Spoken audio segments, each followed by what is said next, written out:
Hi, everybody. My name is Matt, and I'm the founder and CEO of a company called DeepScribe. A little bit about me. My background is not in healthcare. I'm a data scientist by training. I fell into healthcare about 9 years ago because I was serving as the translator for my mom when she had breast cancer. And ever since then, I've kind of devoted my life to oncology. So over the past 9 years, DeepScribe has kind of been pioneering the adoption of AI in oncology. We started with our flagship product, an ambient AI scribe, back in 2017.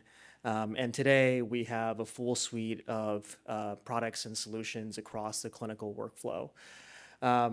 We've been really successful in oncology. Today we have about 90% of the community oncology market using our solution every single day. And it's something that I'm extremely grateful for because I'm literally living my dream, like starting this crazy idea 9 years ago, and now we can actually see real doctors using the products that we build. So we started DeepScribe really with this fundamental insight that oncology is constrained by documentation. And what do I really mean by that? So, not only are doctors spending nearly half their day writing notes, leading to dangerous levels of physician burnout, what we really realized was that our understanding of oncology and how oncology is being administered is simply made up by what physicians think are important and what they remember to actually write down. And we all know that memory is fallible, and we all know that what's important to that clinician may not be what's important to all the other stakeholders that play a role in that patient's journey. And so, we thought, how can we actually reimagine the way that this clinical data is being harvested, also in a way that won't burden these physicians? And what we built was this new operating system for oncology that's built based off of conversations. So I thought it was really funny. A lot of the slides that our company showed today has something very similar to this. I think the big difference between what I'm trying to say in this slide versus what other people may have showed is that we're able to use conversations as a source of truth. Right? So rather than relying on a physician to put information into an EHR, we're ambiently recording and we're able to sense what's actually happening in that room. And we're able to document things that may be, not important to the clinician, but may be important to the research coordinator, might be important to the revenue cycle team, to all the other stakeholders. And what we're able to do is we're able to build fit for purpose applications for all of those stakeholders. So we've started with the clinician, with the ambient documentation tool. We have all the other clinical workflow tools such as chart summarization, revenue intelligence. But you can start to really imagine how this can really turn into not just clinical workflow tools, but novel tools that wouldn't have been able to exist without the recording of these conversations.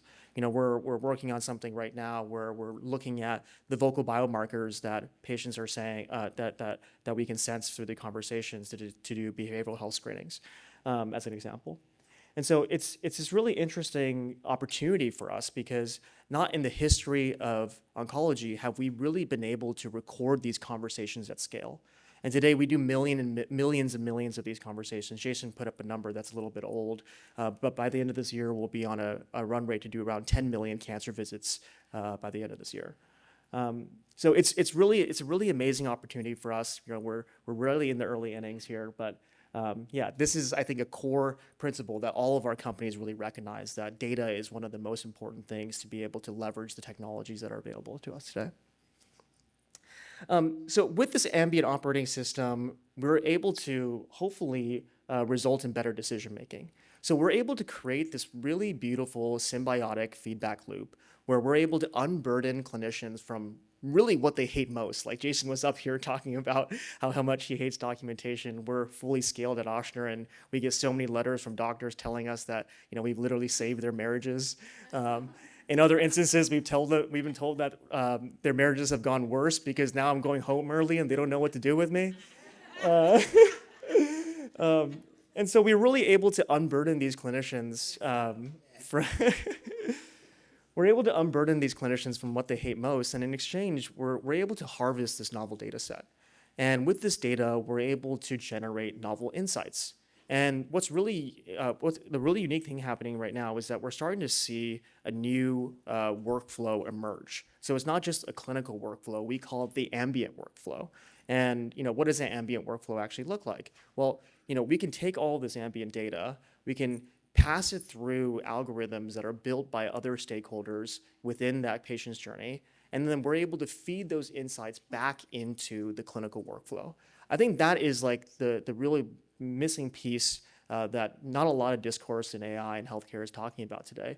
We have these amazing technologies that are able to generate these insights, but how do you actually action these insights and make sure that that information gets to that clinician at the right time, in the right moment, in a way that they're actually going to action on those insights? And we really believe that the ambient workflow, being able to seamlessly do that, is a new opportunity that hasn't previously existed. So what does this platform actually look like today? So today we have AI products and services that inform every step of the clinical workflow. So from before the visit, we have our AI chart summarization and chart preparation features. From during the visit, we have our contextually aware ambient scribe products. And after the visit, we have a whole suite of revenue intelligence solutions that we've built. So users on our product typically start their day in our chart summarization feature. So really what it is, it's pretty self-explanatory. We pull all the data from the EHR and we summarize it. So for from new visits, we really look at anything in the EHR. We take outside records, and we basically prepare that. We create a comprehensive kind of narrative of that patient's story for that physician to visit. But where it gets really interesting is for the established patients. So for the established patients, we really focus on what happened between visits. So we look at any results from path reports, lab reports, but also from any conversations that we're hearing, right? So if we're able to see, anything that's relevant that happened with any of the other clinical staff, we're able to surface that in this kind of view as well. We also have a chart preparation feature, so it takes this from passive kind of review to actually active planning. We're able to basically suggest what you should be doing for that patient based off of the information that we have, and then we have kind of a interface that allows physicians to kind of workshop those topics and prepare those topics for their visit. And that visit really serves as the draft of the note that we then generate. So during the visit, with the magical touch of a button, a physician can record the natural conversation that they have with their patient, and we're able to write a beautiful note from that directly inside the EHR using the existing templates that you guys are using every day. So we have strategic partnerships with all the major electronic health record companies, Flatiron, Ontada, Epic, et cetera. And the reason why we've been able to be so successful in oncology is because we've been able to build this oncology-specific model and provider-specific models. So Sebi earlier was kind of talking about the importance of building things that are oncology-specific, and we've really found that to be true at our company as well. An example of this is you might tell a patient, hey, we're going to start your next cycle, right? But in the note, you don't want it to write start next cycle, right? You want it to write, patient starting the third cycle.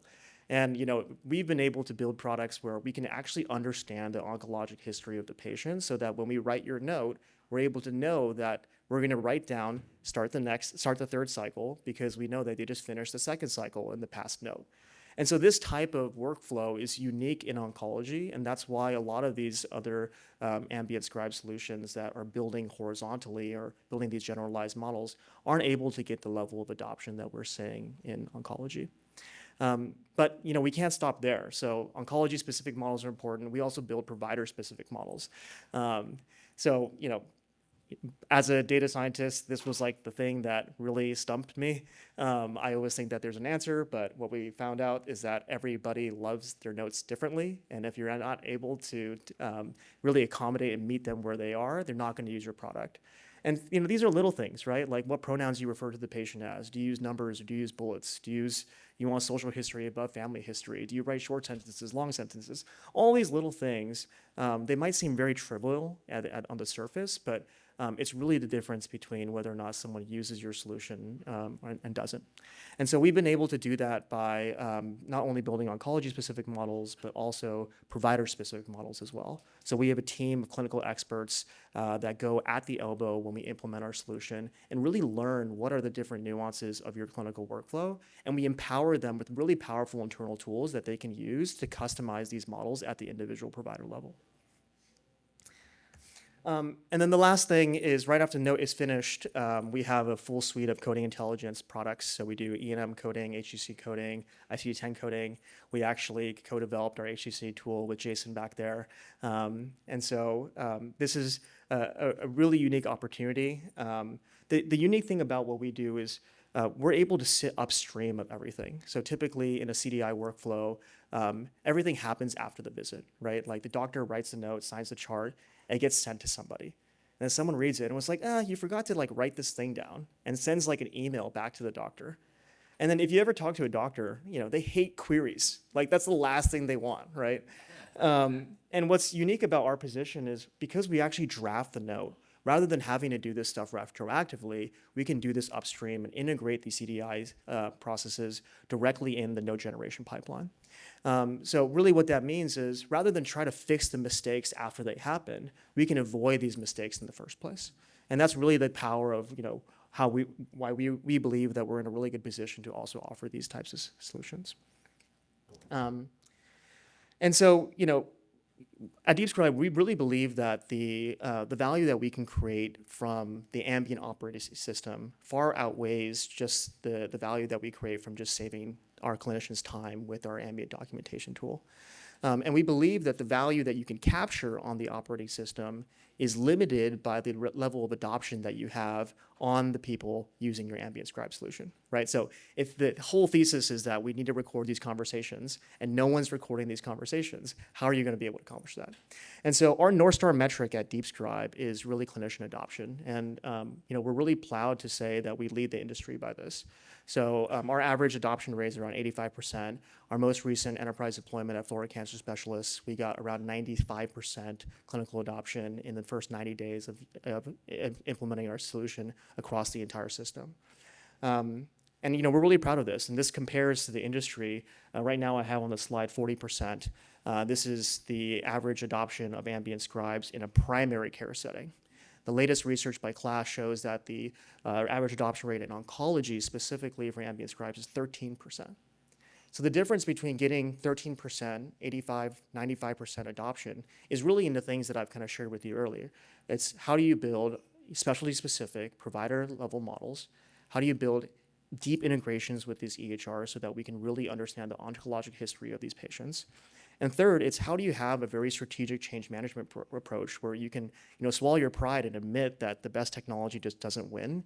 Really, in healthcare, you have to sit at the elbow with the clinicians, earn their trust, and really make the product work for them. And so by doing these three things, we've really been able to, I think, crack this adoption problem, and we're proud to say that we lead the industry in adoption.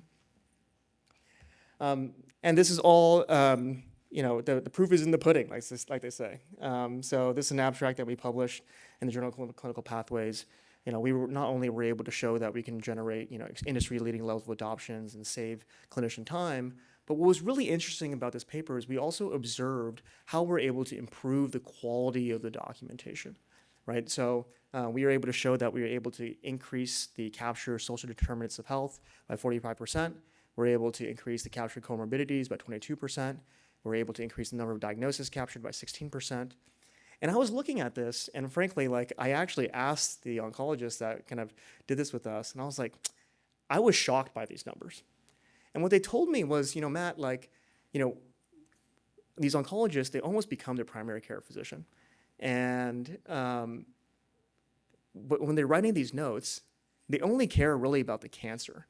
And so that's what they're writing down. And when we look at kind of these things, a lot of it has to do with maybe the non-cancer related things.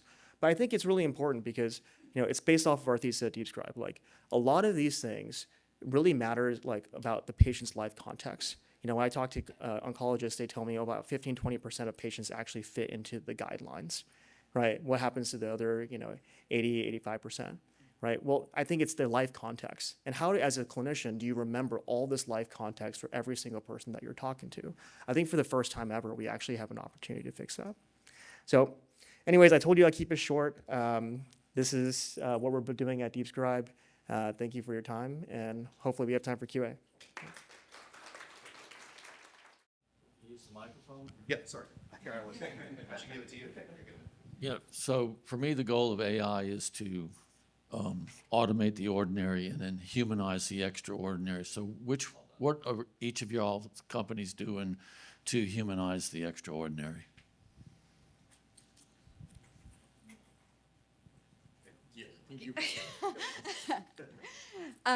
Yeah, no, I think that that's a great perspective, and definitely how I have been viewing this as well. I think it's to me about being able to practice at the top of your license. And so, I think really trying to make it so that those like very complex, nuanced decisions that like really can only come from the years of experience that you have actually caring for real live human beings, that that still is squarely within that human domain. I think there's a lot that we're doing to try to give the information, to make that information readily usable and available to you so that you can take that and do the extraordinary things that only you as a human can do.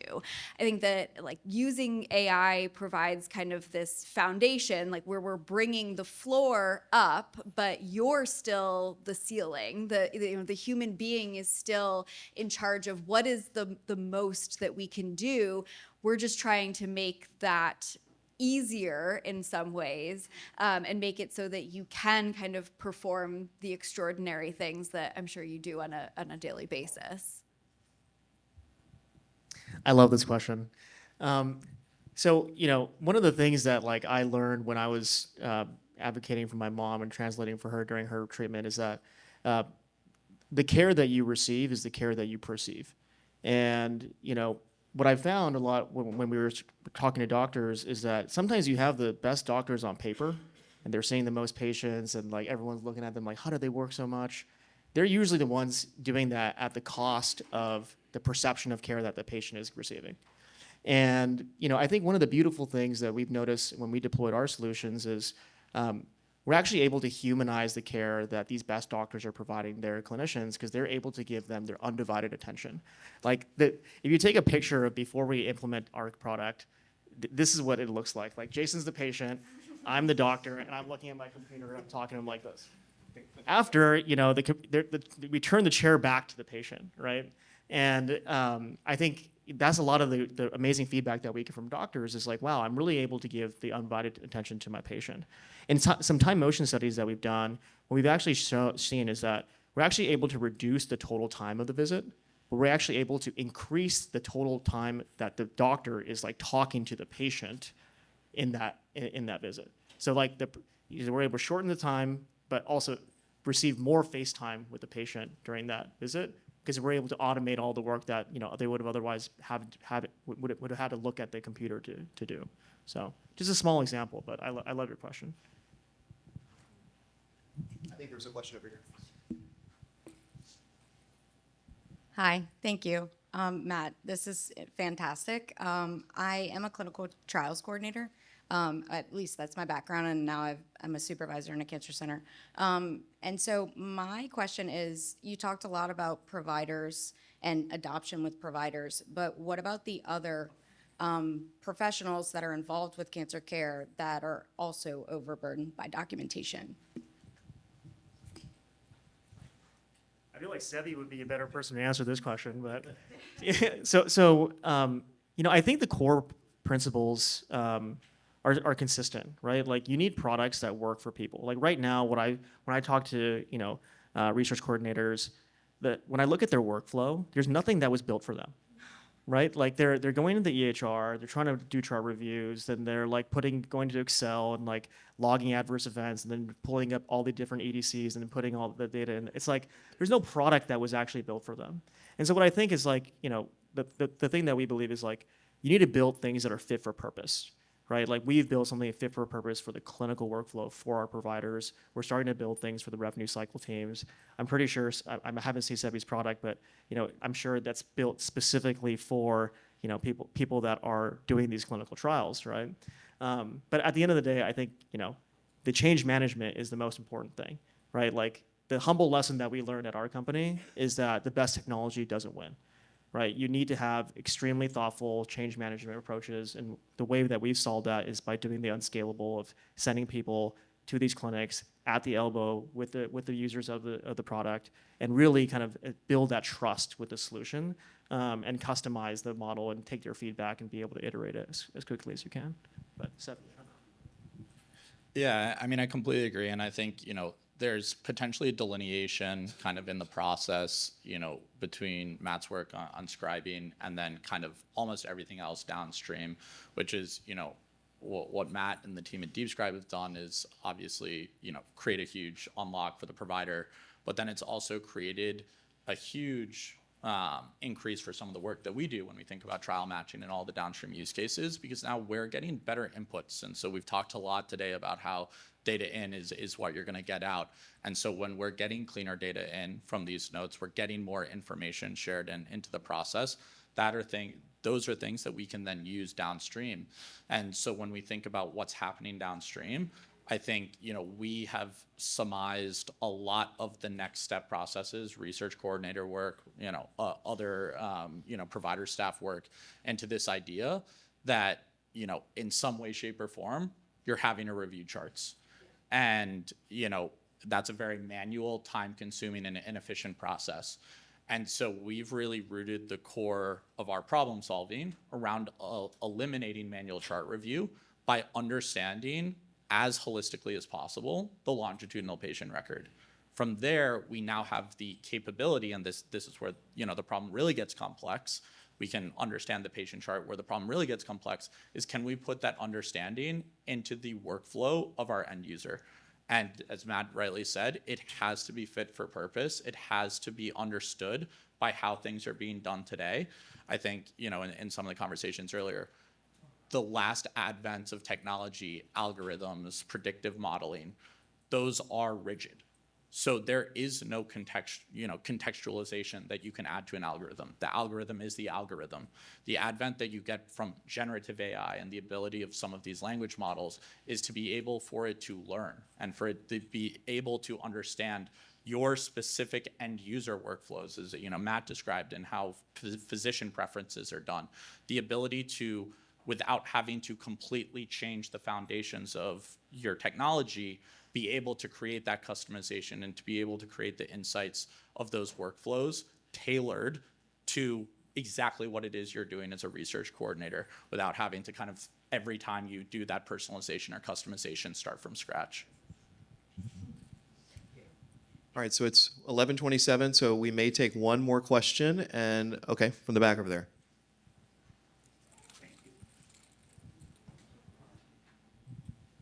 So that means I'm standing between the lunch and question.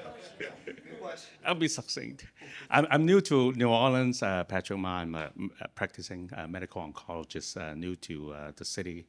Just joined LSU, thoracic medical oncologist. I draw lessons from the diagnostics, clinical trials, therapeutics. There is a process when there is a regulatory process, when there's something that is applicable to patient care, clinical decision-making, treatment. So help me and us understand in the AI world how that atmosphere is evolving right now, when things are being applied to the workflow management, decision-making. So if I certification. Okay, FDA certification. Okay, so I guess we'll talk a little bit about, you thinking like FDA just the regulatory government level, or like developing our own internal governance as well, or more just federal stuff? Okay, all right. Overall, like federal regulations, medical legal You want to take a shot, maybe? All right. I got some ideas. I'll let these guys go first. But. I think Matt's got a little bit more birth to this than potentially ourselves and Tempest, but I think, you know, the definition of software as a medical device and all of the things that are coming up with, you know, truly like net new AI governance. It is net new. We are, you know, got our notifications on for FDA announcements every single day to see if our product is, you know, going to be good today, you know, not good tomorrow.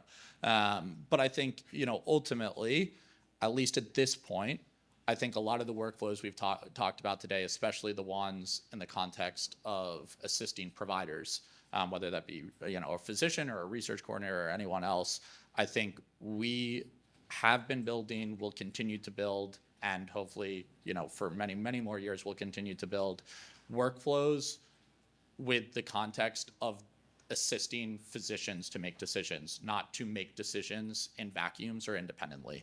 And so I think, you know, it's my most hated phrase, but the human in the loop, I think it is real. And what we're trying to do is make the, you know, ordinary, you know, automated and provide time back to the extraordinary. I think it's an incredible way of putting it, which is, you know, when we think about that is, can we provide the ordinary in a way that is, you know, still within the workflow to where the extraordinary is being the decision making when that information is being provided. That to me is the extraordinary. The human to human interaction is the extraordinary. So we have no interest, at least at our business, to automate that or take it away. What we're looking for is every, you know, iota of a step up into that, and all the effort that's put into getting to that decision point, to getting to be face to face with a patient. That is what we're looking to kind of augment and hopefully assist with. And then it's that extraordinary piece at the end that we hope to, you know, leave up to interpretation and decisions from the information that's being provided. All right, it is 11:30. We'll say thank you so much for the speakers. We'll last round of applause. Thank you so much for everybody here. Appreciate y'all's patience and listening to us talk for 2 hours in the dark. So hope you have a wonderful lunch and enjoy the rest of your time in New Orleans.